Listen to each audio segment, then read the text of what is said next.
Gandang araw mga kabengbeng. Mag-test unit tayo para kay Sir Anthony ng Iligan City. Ito po yung unit niya, yung MEU 1911 double bed. Tapos, Sir, ito yung free na bala mo. Tapos yung isa mong free na gas. Tapos yung additional mo na gas. Ito po. Kaya tabi na po muna natin to. Testingin na natin yung unit ni Sir. Ito po yung unit mo, Sir. Yan.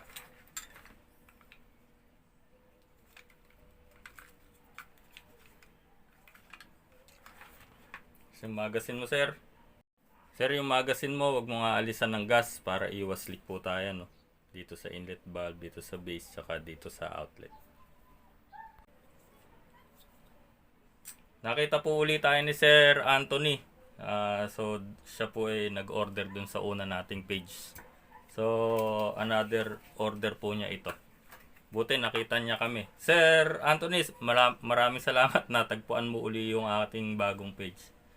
Sir, paglalagay uli ng as usual, ng gas, pabaligtad, sir. Yan.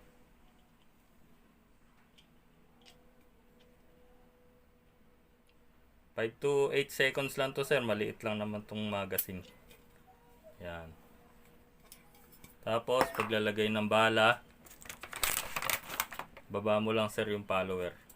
Yan. Ito maglalagay ng bala.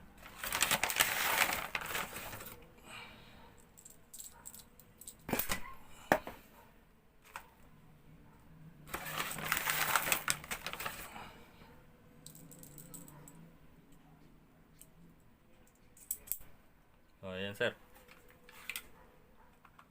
Salpak na lang natin, sir, ng maganda-ganda. Tapos, pag charge, sir, testing tayo.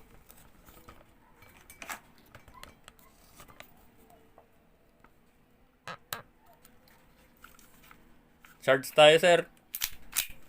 Ito po ay ambidextrous, sir. Yan. Pwede dito sa kaliwa, pero pang kanan, tapos pwede rin dito. Yan. So, hindi po yan puputok. Pag hindi ka nakagrip, di po yan puputok.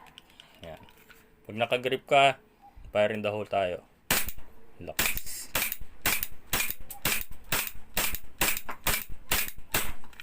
So, ayan, sir. Nag-slide stop na yung unit mo. Alisin mo lang, sir, magazine. Atras mo lang to, sir, yung slide.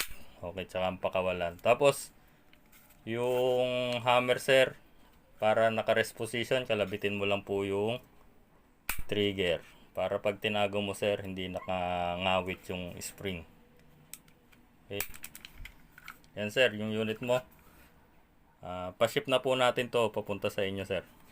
Sana mauna ka pa sa unit mo, sir.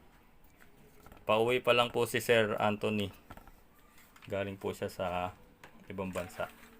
So, yan po yung unit mo, sir. Maraming salamat po. Mabuhay po kayo.